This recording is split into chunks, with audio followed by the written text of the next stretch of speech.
रखे, बहती धारों का क्या हो, जम भी पानी है, मुल्ला भी पिए, पंडित भी पिए, बताओ पानी का धर्म क्या होगा। आज तक भाजपा और तृणमूल से लड़ाई लड़ते रहेगा। जय हिंद, वंदे मातरम, अधीर रंजन चौधरी जिंदाबाद। পশ্চিমবঙ্গ প্রদেশ কংগ্রেসের সহ সভাপতি मुर्शिदाबाद जिला के सभापति अधीर रंजन चौधरी जो एक आवाज में 1 लाख आदमी को जमा कर सकता है।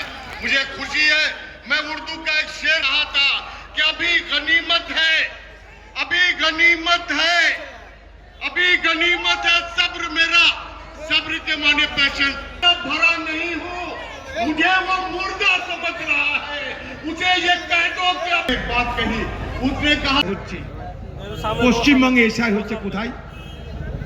পশ্চিমবঙ্গে 24টা জেলাতে, 24টা জেলাতে একটা করে ডিস্ট্রিক্ট ইলেকট্রাল অফিসার আছে, ঠিক আছে?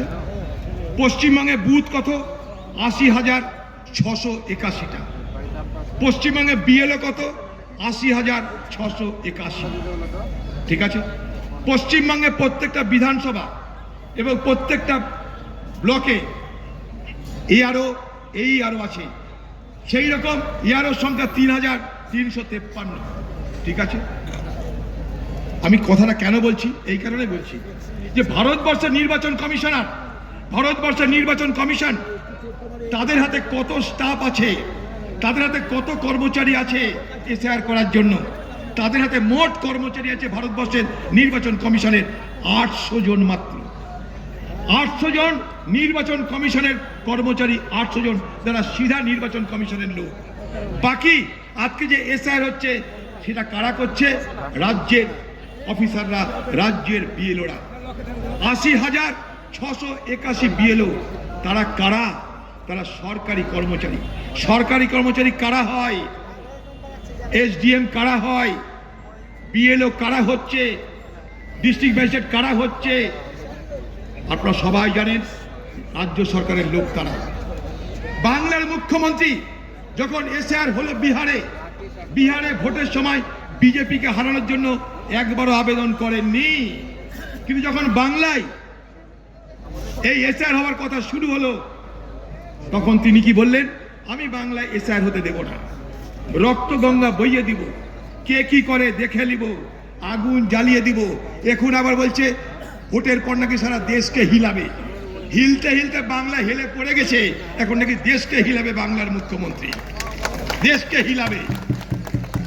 বাংলার মুখ্যমন্ত্রীকে জিজ্ঞেস করতে চাই, আপনি কেন এসআইআর এর অনুমতি দিলেন? আগে সে কথা বলুন। আমার প্রশ্ন আপনাকে। কেরল সরকার এসআইআর করবে না বলে বিধানসভায় প্রস্তাব পাশ করেছে। তামিলনাড়ু সরকার এসআইআর করতে দেবে না বলে বিধানসভায় প্রস্তাব পাশ করেছে। আপনি পশ্চিমবঙ্গের মুখ্যমন্ত্রী এসআইআর নামে মানুষকে উত্তেজিত করছেন, মানুষকে এই করব, তাই করব, ওই করব, গলা কেটে নেব, হেলে দেবো, রক্তগঙ্গা বইয়ে দেবো। আপনি কেন অনুমতি দিয়েছেন বলুন? একবার তো বিরোধিতা করেননি, আপনি একবারও বিরোধিতা করেননি। চালাকি করবেন না মমতা ব্যানার্জি। আপনি জানেন বিরোধিতা করে আপনার লাভের থেকে ক্ষতি বেশি। কেন? লোক তো আপনার। বিএলও কারা? আপনার দলের লোক। বাইরের লোক কি আছে? পঞ্চায়েত কাদের? আপনাদের। বিডিও অফিস কাদের? আপনাদের। কাগজপত্র দিবে কে? পঞ্চায়েত। কাগজ দিবে কে? বিডিও। তারা কারা? আপনাদের লোক। এখন থেকে তৃণমূলের লোকরা কাগজপত্র দেওয়ার নামে, সার্টিফিকেট দেওয়ার নামে মাল কামানো শুরু করে দিয়েছে। এখন থেকে দেখুন, আমি কিছুদিন আগে ঠাকুরনগরে গেলাম মতুয়া সম্প্রদায়ের মানুষের অনশন ভাঙাতে, তাদেরকে ভরসা দিতে। আমি যাওয়ার পর সেখানকার মতুয়া সম্প্রদায়ের মানুষরা অনশন ভাঙলো। তারপরে সেখানে বাংলার মুখ্যমন্ত্রী গিয়ে এখানটায় কি করছে? মানুষের কাছে যাচ্ছে, সেখানটায় পদযাত্রা করছে, তাদেরকে ভরসা দিচ্ছে। তার আগে করেনি। আমি যাওয়ার পর মুর্শিদাবাদে আমরা করলাম, এবার মুখ্যমন্ত্রীর সময় হয়ে গেলে আমরা করার পর ডিসেম্বরে আসছে। তার মানে এটাই ভালো লাগছে যে আমরা যেখানে যাচ্ছি পশ্চিমবঙ্গের মুখ্যমন্ত্রী পিছে পিছে যাচ্ছে। এটাই ভালো লাগছে যে হাম চলে আগে, মুখ্যমন্ত্রী চলে পিছে।